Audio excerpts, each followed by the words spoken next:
Hi, guys. Happy Monday. Welcome back to another episode of Soulful Living with Megs.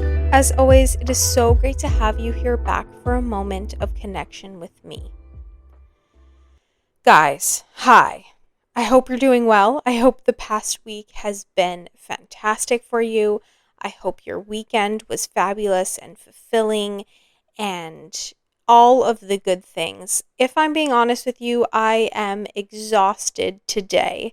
I don't have much to update you on other than the fact that my past week wasn't too crazy. I had some things after work that I was attending to.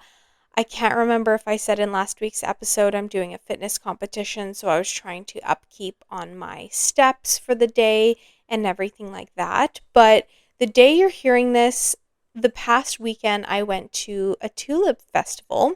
There are 3 in Vancouver, and I'm going to one of them, which I right now currently am so excited for, even though I'm exhausted right now, so it doesn't seem like I'm excited, but I honestly am. I can't wait to see all the pretty flowers. I think tulips may be my favorite flower. They used to be tiger lilies, although I still love tiger lilies, and they probably will always be my top favorite. But I don't know. The tulips this year have been so beautiful.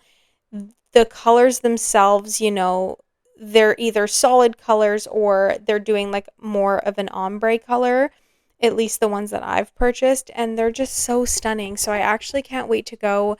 I can't wait to take pictures. I can't wait to see all of the vibrant colors and just soak up the fact that the world we live in is so beautiful in this way. And I did an add-on feature where I can take a bunch of flowers home. So I think I'm doing like 2 bunches of 10 tulips, which is amazing. I have tulips currently in my house.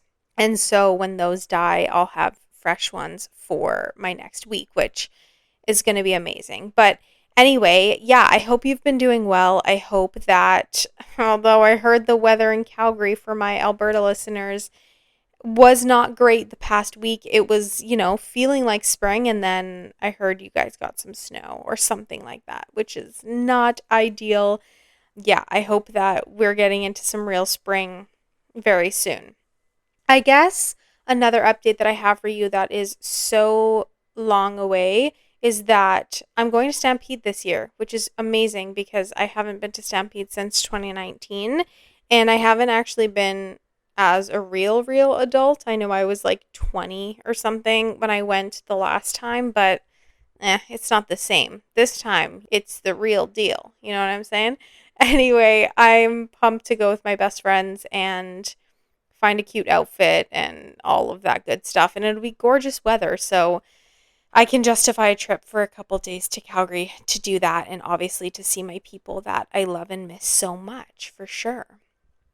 Okay, so I figured I would talk about a topic today that Nat inspired me to do. It was one of her suggestions many months ago, and it's been something that I've been sitting on, but something that I feel is important to talk about, especially as all of us, most of you who are listening, are in an active working industry. You're working full-time, part-time, even going to school. But I did want to focus on working a full-time job and what helps me move through that full-time job when I know it's not my forever job. And of course, I don't really know what the future holds, but it has been a topic I've been thinking about for quite some time because I do feel like the industry that I'm in isn't necessarily the one that I want to be in. And I've been kind of thinking that since the first year of my career, actually. And I'm almost 5 years into it, which is kind of crazy that I'm still in it. But before we get into some background, I just wanted to say, whatever resonates with you in today's episode, please take that. If something doesn't, that is so okay. Just leave it. I just wanted to provide some context and some thoughts that I have about my personal job. And if it reigns true with you in some capacity, I hope that it makes you feel more supported and not alone. As always, I hope my episodes just provide comfort to you. But of course, if something doesn't resonate, that is so okay. Okay, for some background, for those of you who don't know, I am a full time legal assistant right now. I specifically work in the business law, real estate law side of it. We definitely have some corporate law in there as well. And perhaps the field of law is contributing to why I feel this way, but I've been in this industry or this field of law as well since I started my career. And I did go to school for it. I was in Calgary for 2 years going to school to get this certificate. And truthfully, I very much enjoyed it.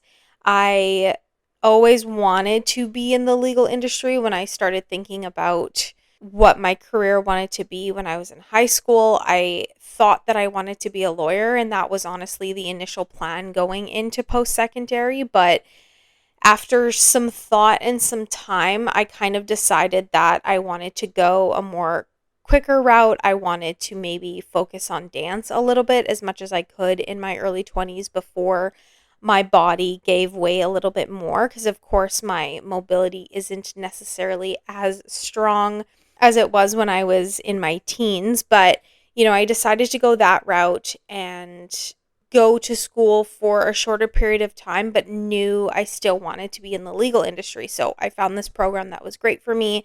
Like I said, I really enjoyed it and I was very good at it. I had an amazing group of friends there. I had incredible professors that were also in the legal industry as well. Like they worked at law firms and things like that. And so it was just, I had a wonderful 2 years. And COVID obviously hit, so that affected how I was going into a job in the future. And honestly, the time that it took for me to get out here because of COVID, I probably could have just stuck with my 4 year degree and done that. But I know that everything happens for a reason and there's a purpose for this path. But I digress. I was excited to start my career in law. I moved to Vancouver with a job secured, which was amazing because obviously I needed to pay for dance. I needed to pay for living accommodations. So I needed to have a job before moving out here. And I was looking forward to just diving into this industry.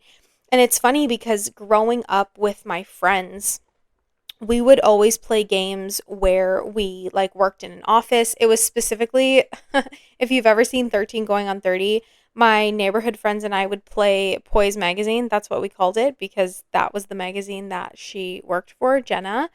And we had like fake laptops, or I guess those laptops that had like kids learning games on it. And I'd like pretend to type on that and we would like write stuff on paper and have all these magazines. And so I always envisioned myself like working in an office and being in that office setting, probably due to the fact that I had seen so many shows about office settings and corporate jobs. And I remember when I would go to the store with my friends or even my mom, I would go to the shoe section and I would try on high heels. And I remember telling my friends that I just like couldn't wait to wear high heels to work, which is so funny because I just don't, I rarely wear heels. If I do wear heels, it's usually a thick heel, like a booty heel. I don't actually love heels. I mean, they're not comfortable at all. I don't think any heel that I own is the most comfortable shoe I've ever put on. But I just think it's so funny that I had this vision that I would be so girly. And of course, I love being in my feminine, but I just don't gravitate towards that many heels in the office. I have a couple, but I just wear my sneakers most of the time. But I thought that being in an office, having this corporate career would be stable and also fun because we always imagine scenarios in our heads or what we see on TV to be like way more glamorous than it probably actually is. And like watching Suits growing up, I was like, yeah, like I'm going to be Donna. This is going to be so cool. And she's so fabulous. And I still think that now, but of course, like that's not how the real world works most of the time. Um, but when I first started, I was absolutely like pretty into it. I was diving head first, but it quickly turned into a lot of stress and I was feeling extremely overwhelmed. And I remember calling my mom almost every single day, crying because of how stressed out I was and how I didn't think this was the place for me. And yes, there were so many factors that contributed to me feeling that way. I was in a new city, I was alone, I was starting a new dance career, I was starting a new actual work career, and I just felt so isolated. And I was coming home and I was trying to study the material that I was being trained on because I just wanted to be the best at my job. And that's the perfectionist side of me, that I work extremely hard and I want to get things right the first time and I want to learn quickly. But it was something that I just felt inside me like, no, I don't think an office job is going to be my forever job. And I mean, I said that then, and that was almost 5 years later. Like, we're 4.5 years later, and here we are. But the point of that background is to say that if you're in a job that you feel or you have felt for some time that it's not your forever job, I want to remind you that you're absolutely not alone.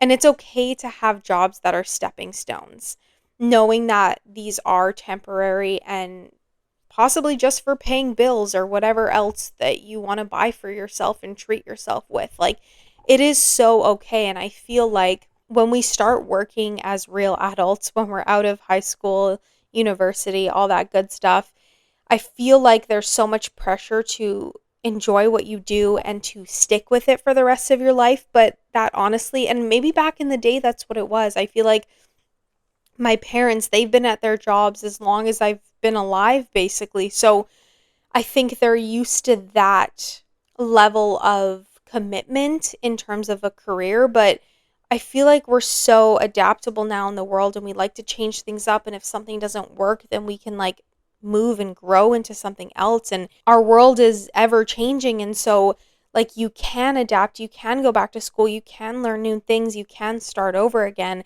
I don't think it's that way anymore. So I just like want to remind you that it's also okay to not enjoy your job right now.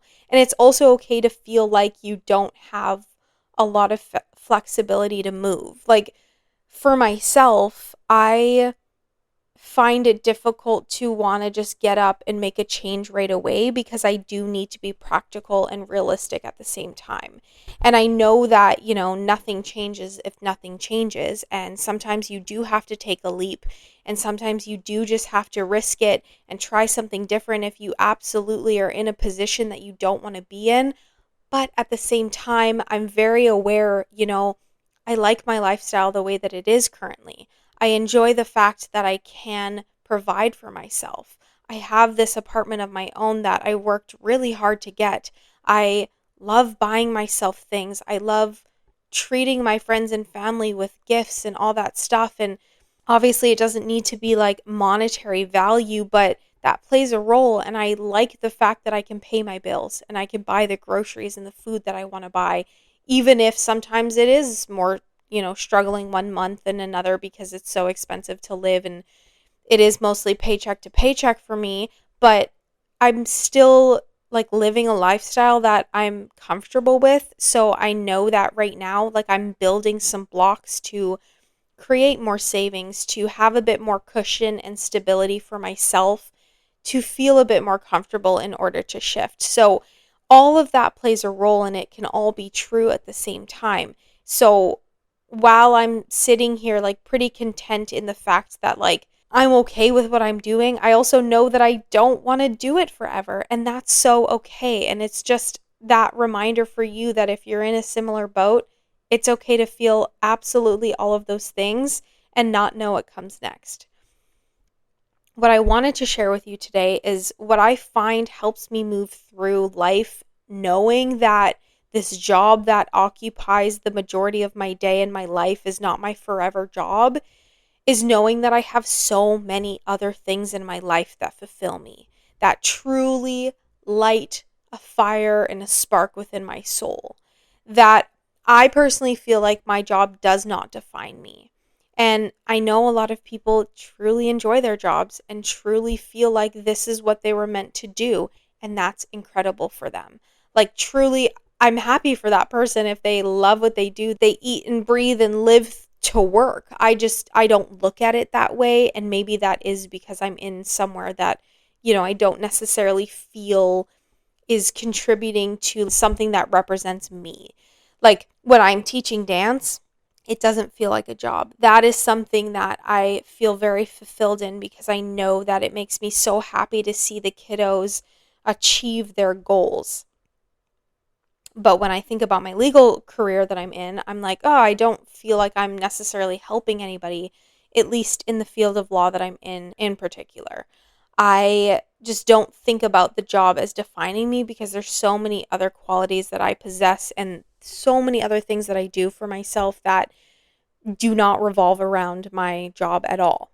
And to kind of dive into the other things in my life that fulfill me that don't have to do with work is, I create plans for after work that I look forward to my life continuing forward when the clock hits 4 o'clock. Like, honestly, 4 o'clock hits, and I'm like, wow, now I can do all the things that I want to do. So I plan walks or I plan activities with my friends after work, especially during the warmer months.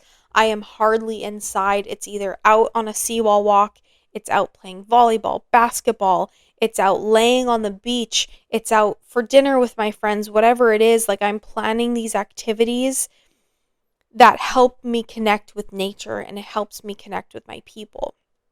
I also really enjoy planning appointments for after work.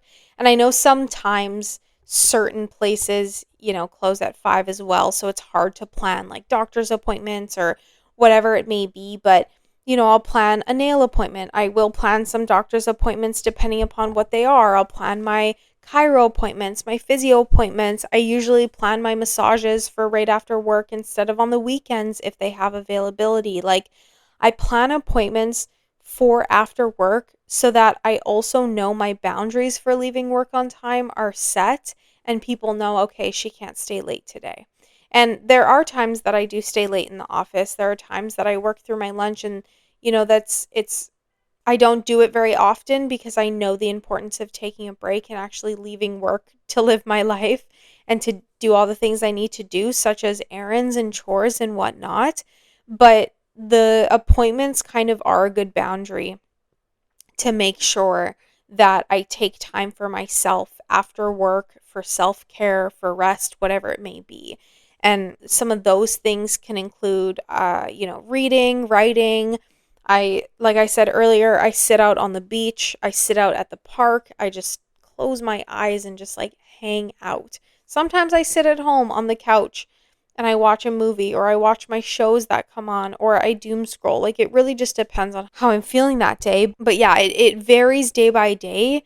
But most of the time, I am doing something that takes my mind off of work completely. I rarely think about work outside of work.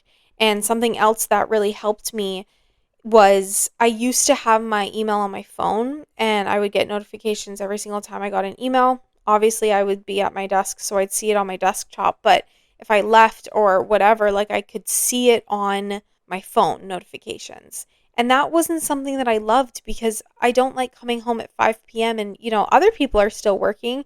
So clients send emails, other associates in the firm send emails, other coworkers send emails. Like I don't want to see that because then it kind of makes me anticipate the next day and I don't necessarily want to think about work when I can pour my energy and effort into other areas that have nothing to do with work. So I turned that off. I don't even have Teams on my phone. It's just a boundary that I personally set for myself that absolutely helps create that divide in my life. I also try my best to remain myself even while at a place that maybe doesn't suit me or won't suit me forever. So, I make sure I take regular lunch breaks to recharge.